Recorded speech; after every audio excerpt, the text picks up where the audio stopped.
Según les estamos anunciando desde el principio de este programa, hoy queremos recordarles que han pasado ya 13 años del asesinato, el famoso asesinato del caso Nelly en Talavera de la Reina. Entonces, Jesús Robles fue asesinado en este bar y fueron dos las personas detenidas, Juan y Jesús Heredia, tío y sobrino respectivamente.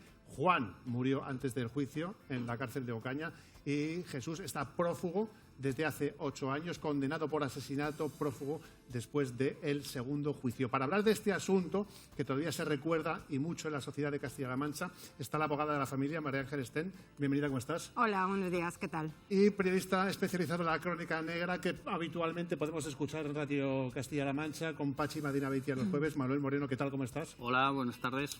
Os voy a pedir un titular rápido a cada uno.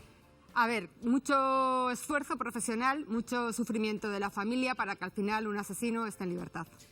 Manuel. Y una obviedad, un asesino anda suelto. Un asesino anda suelto. Bueno, pues para refrescarles a ustedes la memoria, vamos a refrescar qué fue y cómo sucedió este asesinato. Nos lo cuenta María Romojaro.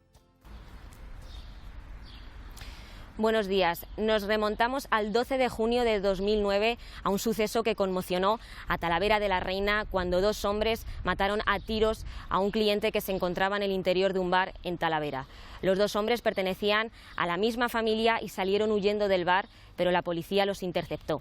En el primer juicio los acusados quedaron absueltos por el jurado popular y en el segundo uno de ellos fue declarado culpable, pero nunca entró en prisión. A día de hoy el asesino sigue en busca y captura. Esto es lo que decía la madre de la víctima en el primer juicio. Por el intento, no por el asesinato. Intento no, asesinato. Se confundieron la otra vez. Porque esto de creer en la justicia, voy a creer cuando esto termine. Ya no creo. Entonces sí, hoy no. La madre de Jesús Robles en 2011 que decía asesinato, asesinato, y no voy a estar tranquila hasta que la justicia, pues eso no, la justicia fue así, le condenaron por asesinato y Jesús Heredia está desaparecido. Manuel, tú que has investigado, has escrito muchísimo sobre este caso, ¿cómo ocurrió todo? ¿Qué sucedió? Pues esto, como bien habéis dicho, ocurre un 12 de junio del 2009 y todo se desencadena por una simple expresión de hola primos. Está Jesús dentro de este bar, Nelly, que ya está cerrado, ya no existe, y entran los dos acusados, uno muerto y después el otro condenado. Jesús los recibe con un hola primos. Yo entiendo que ellos se conocían, se marchan malhumorados y vuelven con unas armas, vuelven armados, un arma de fuego.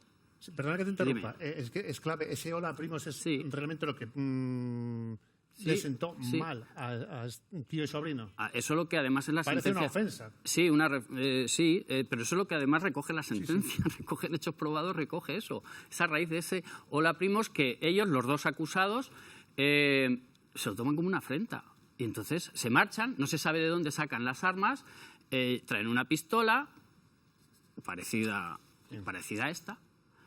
Traen dos armas de una especie de cuchillo, pero ojo, el cuchillo de 20 centímetros, con hoja de punta, y finalmente traen una navaja cabritera. Parecida a esa, pero un poco con la hoja más larga. 15 centímetros. O sea, imagínate, para atemorizar a cualquiera. Y entonces, bueno... Hazlo otra vez porque no se nos ha quedado claro. Por favor, pon la medida otra vez. La medida, sí. La medida es esto. O sea, ten en cuenta que esta tiene aproximadamente 6 centímetros. Bueno, pues medía, según la sentencia, 15 centímetros. O sea, imagínate. ¿Con eso lo llevaban en el bolsillo o se fueron a casa a por eso? No, estos fueron a un sitio, no se sabe a dónde, no se sabe si se irían a casa, si las tendrían en algún sitio guardadas. Y aparecieron con ellas y ya está. Y otra vez, creo recordar, cuando vuelven a entrar, les vuelve a decir hola primos. Y es entonces cuando ya se desencadena el crimen. Incluso les invita a tomar algo. Eso ya no recuerdo yo si le llega. A lo mejor la abogada se acuerda de aquello. La sentencia les invita a tomar algo. Bueno, por eso es que se conocían, El caso es que minutos después salieron a tiros y asesinan a Jesús Robles. Salen del local, una patrulla de policía que estaba en las inmediaciones les detiene, ingresan en el penal de Ocaña. Juan muere en prisión y Jesús acude al primer juicio. Jesús acudió al primer juicio y en el primer juicio, bueno, pues si leéis la sentencia pone que no hacen un veredicto porque realmente no alcanza ni los 7 puntos del jurado para condenar, ni los 5 para absolver. Se queda en pues un jurado colgado que son 6. Entonces el magistrado, en vez de coger y devolver ese veredicto para que el jurado se decantara bien hacia el 7 o bien hacia el 5, que sería la absolución, lo deja por bueno. Y entonces entiende que es una absolución, a pesar de que, fíjate tú, la paradoja, un órgano colegiado, que son 9 miembros, la mayoría de ese órgano colegiado pedía una condena. Pues a pesar de eso, le absuelve, le ponen en libertad, consta recurrir al TSJ, consta recurrir al Supremo, el Supremo lo anula y es cuando se vuelve a repetir. Bueno, déjeme que insista que este dato es importantísimo. Jurado popular compuesto por 9 personas. 6 condenan como asesinato a Jesús Heredia. 3 la absuelven. Para que sea condenado se necesitan a 7, pero para absolverle necesitan a 5 y queda absuelto esta persona. Y por cierto, los 3 que la absuelven, lo que dicen realmente es que Jesús Heredia no tenía la intención de asesinar a Jesús Robles. Y es muy importante lo de las dimensiones de esa navaja. Y tú querías hacer una demostración que ya hiciste en el juicio. Es que es muy complicado porque realmente el autor material, el que dispara, es el que fallece en prisión, no es al que juzgan. Entonces, claro, aquí se trataba de probar que en un momento dado y de demostrar qué es lo que hacen, que van a por las armas. Y ese arma no es únicamente la pistola, es la navaja cabritera y el cuchillo en punta de lanza. El cuchillo en punta de lanza, que la defensa lo que mantenía es que los acusados, como eran gitanos, que ellos siempre portan armas de ese tipo. Entonces, claro, yo al jurado lo que le hice, y de hecho el jurado en el veredicto lo que dice es que habían ido a por esas armas precisamente porque era imposible llevar ese cuchillo a cuestas, es que el cuchillo, yo me puse a medir en casa, el cuchillo con la longitud de lo que es la hoja de punta de lanza son 20 centímetros, con el mango es más o menos lo que es este tamaño, o sea, lo que es un folio. Entonces yo lo que le hice al jurado es que probaran, cuando entraran a deliberar, que lo enrollaran así y que se lo pusieran simplemente pues para llevarlo todo el día a cuestas, o sea, así. Y claro, teniendo en cuenta además que un folio es de material endeble y se dobla, pero un cuchillo no es endeble. O sea, un cuchillo en Talavera en pleno mes de junio, tú me dirás a mí cómo vas a poder caminar así. No se puede caminar, Manuel. Y ojo, que el cargador lo vaciaron. En Jesús hicieron, creo recordar, 7 u 8 disparos. 5 fueron. 5. Por eso a los policías, cuando lo van a detener, intenta, el que lleva el arma, intenta dispararlos, pero claro, no puede porque no tiene balas, pero vamos, que su intención era defenderse también. Sí, ¿puedo hacer un inciso? Es que la condena, habéis dicho que era solamente por asesinato, era por asesinato y por la tenencia ilícita de armas también. La tenencia era 1 año, creo recordar. Vamos a recapitular por si ustedes se acaban de incorporar, se acaban de cumplir 13 años por uno de los asesinatos que más conmocionó aquí en Castilla-La Mancha, sobre todo a Talavera de la Reina, el caso del bar Nelly. Entonces, ese 12 de junio de 2009 fue asesinado Jesús Robles en este bar. Fueron 2 los detenidos, Juan y Jesús Heredia. Juan falleció en la cárcel, Jesús pasó por un primer juicio donde fue absuelto. Y luego hubo un segundo juicio, pero que hubo que reclamar hasta el Tribunal Supremo. Claro, hubo, el primer juicio se recurre en apelación ante el TSJ y se recurre luego en casación. Y es el Supremo cuando anula ese juicio y ordena que se repita. Claro, se repite lógicamente con otro jurado diferente y con otro magistrado presidente diferente. ¿Aquí qué ocurre? Que aquí el único acusado que estaba vivo estaba en libertad, porque ya le habían puesto en libertad cuando le absolvieron. Entonces, sí que es cierto que él acudió a todas las sesiones del juicio. Estuvo allí todos los 5 días, si no recuerdo mal, que duró el juicio, él fue. Pero ¿qué ocurre? Que el día del veredicto, él va, escucha el veredicto y cuando ves que es un veredicto de culpabilidad, el magistrado presidente, en vez de coger y hacer una comparecencia o decir que inmediatamente fuera a prisión, fija la comparecencia de prisión para 2 o 3 días posteriores. Exacto, porque... Sí, continúa, Manuel. No, lo que le iba a decir, ella se acordará, porque el veredicto del jurado se conoce un viernes. Por eso tienen que pasar unos días para dar la sentencia. ¿Y por qué, y te lo pregunto a ti, Manuel, el juez no ordena o retiene en prisión ese fin de semana a Jesús Heredia? Pues es que no lo sé. Y es que es algo que en la Audiencia Provincial de Toledo y en otros sitios ha ocurrido. No es la primera vez que un señor también comparece al juicio, etcétera, etcétera, y cuando se ve más claro agua que va a ser condenado, en este caso había salido un veredicto de culpabilidad, al señor lo dejan marchar, no se sabe por qué, y claro, ocurre que no aparecen. Un juicio, hemos escuchado a la madre de Jesús Robles, Margarita Solera, hablando en 2011 que ella no iba a parar hasta que se hiciera justicia. Tú imagínate, yo me pongo en el lugar de esa familia a la que tú defendías, con la que has hablado en multitud de ocasiones. ¿Cómo se sentía la familia en ese momento? Pues tú imagínate, o sea, después del triunfo, ¿no? Es decir, que se repita un juicio, sobre todo por lo que te he insistido antes, ¿no? Que son 6 los que lo consideran culpable, Sí. que luego le condenen tras volver a escuchar un juicio con todo lo que eso conlleva, ¿no? De oír a los testigos, de oír cómo ha fallecido tu hijo, tu hermano, de oír todo eso, que es muy duro. Que te encuentras que sí, que al final le condenan, que bueno, sí que es verdad que dentro ya de que la condena y la pena que se fijó en sentencia era la mínima por asesinato, que no, o sea, que ya, bueno, pues ahí te quedas ya un poco como diciendo, jolín, ¿qué pasa? ¿Por qué le ponen la mínima, no? Pero bueno, por lo menos se ha hecho justicia en el sentido que han visto que es un asesinato. Tú imagínate que luego se fuga Claro. y está por ahí tan fresco ahora haciendo vamos su con vida. ese paso. En el momento en el que Jesús Heredia sabe que ese jurado le va a condenar por asesinato, desaparece hasta la fecha de hoy. Ya han pasado 8 años. Déjenos en este punto, evidentemente, cuando preparábamos esta mesa para recordar este asesinato que sucedía en Talavera de la Reina, nos hemos puesto en contacto con la familia. Está con nosotros ahora mismo Prado Robles, hermana de Jesús. Prado, ¿qué tal? Buenos días. Buenos días. ¿Cómo está? ¿Cómo está la familia? ¿Cómo estáis? Bueno, adelante, siempre recordando el momento, pero bueno, hemos conseguido salir adelante, pero siempre indignados, claro. A mi hermano nunca se le ha hecho justicia, nadie ha pagado por su muerte. Uno porque murió en la cárcel, otro porque se le dejó en libertad. Quiero puntualizar que fue el 11 de junio, no el 12.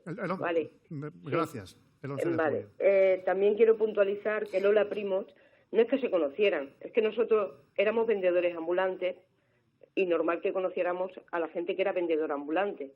Entonces, pues era un saludo, Claro. pues eso. Sí, Yo bueno, también lo siempre hacía. Sí, ellos también eran vendedores ambulantes, nos habíamos visto en plaza. No es que se conocieran, ni eran amigos, ni nada. Solamente se conocían de eso, de profesión, vaya. Y además yo entiendo, pero permíteme que te lo diga así. Yo me imagino que se habrían dicho hola primos en multitud de ocasiones. Yo tengo la sensación, no lo sé, así efectivamente lo recoge la sentencia, lo recoge. Yo tengo la sensación de que allí hubo algo más. Pues sí, yo creo que sí. Además, faltaron muchos testigos, bastante. O sea, encima mintiendo, ningún testigo dijo la verdad. Y faltaron muchísimos. Allí hubo muchísima más gente. Y hubo algo más detrás, por supuesto, claro que sí. De hecho, a mí, en privado, me lo reconoció la dueña del bar, que le había dado una bofetada a uno de ellos. Creo que mi hermano quiso defenderla. Porque si no, es que no se entiende que un simple saludo pueda hacer eso. No lo entendemos. Yo nunca lo he llegado a entender. Y así se lo he hecho muchas veces llegar o transmitir a mi abogada de que un simple saludo, no.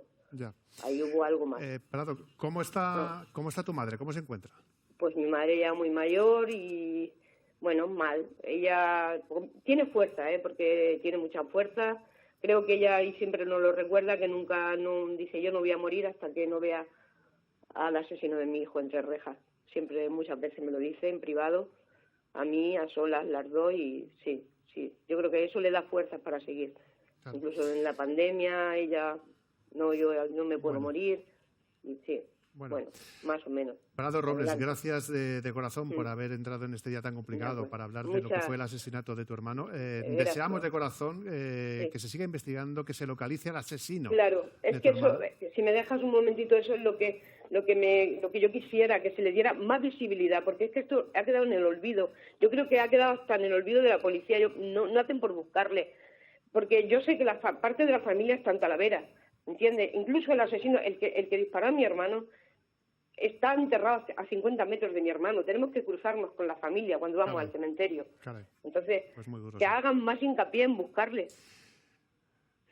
Bueno, Prado, es el llamamiento que yo hago. Pues ojalá sea así y se pueda localizar al que un día asesinó y le quitó la vida a tu hermano. Un abrazo muy fuerte a ti y a toda la familia. Gracias.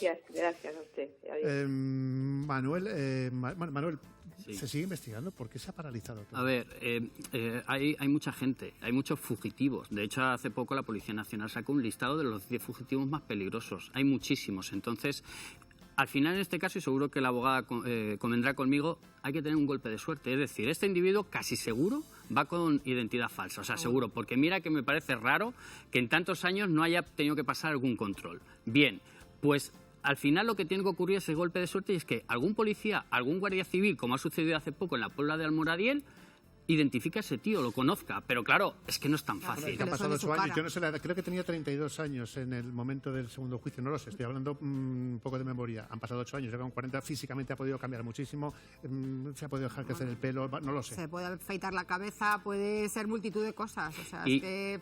Y yo he hablado con algún cuando saqué una información hace unos años, ya hablé con el departamento, en este caso, de fugitivos de la Guardia Civil. Sí, lo iban a intentar, además, porque yo pasé información sobre este individuo, pero no ha ocurrido nada. Ya te digo, al final es un golpe de suerte en alguna identificación. Nos hemos quedado justo en ese momento que el jurado popular, bueno, pues por muchos votos a favor, dictó sentencia y identificó como asesino a Jesús Heredia. ¿Por qué no le metió en prisión ese fin de semana? Pues te lo he preguntado no lo sé, todavía. eso quisiera saber yo, porque tanto el fiscal como yo nos levantamos porque nos quedamos boquiabiertos. O sea, cuando de repente el fiscal dice el jurado culpable y se levanta y ahora adiós. O sea, nos quedamos todos, bueno, pues imagínate la cara de estupor de todos. Bueno, ¿y qué haces? Claro, el Claro, lunes, le dijimos, el lunes no, se no, presenta, se lo el lunes se dijimos. presenta a Jesús Robles. ¿Qué sucede entonces? Pues ¿qué va a suceder? Pues nada, se dicta orden de busca y ya está. Y es que nosotros no podemos hacer nada. O sea, es que el problema es que cuando, vamos, o sea, no puedes hacer nada. Yo por más que, yo sí que te voy a ser sincera, que yo le he preguntado a su abogado alguna vez, que me lo encontró por ahí, digo, Eso ¿y tu también le he cliente? preguntado. Y le he preguntado, digo, ¿y tu cliente?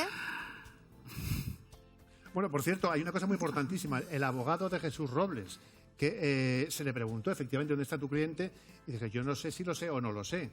Pero Bueno, nos lo va a decir. mi ética profesional, Jesús Heredia, perdón, mi ética profesional me impide hablar de ello. Yo eso Yo no so- sé si en un punto de estas características, bueno, tiene que ser legal, evidentemente, pero ¿dónde está la ética?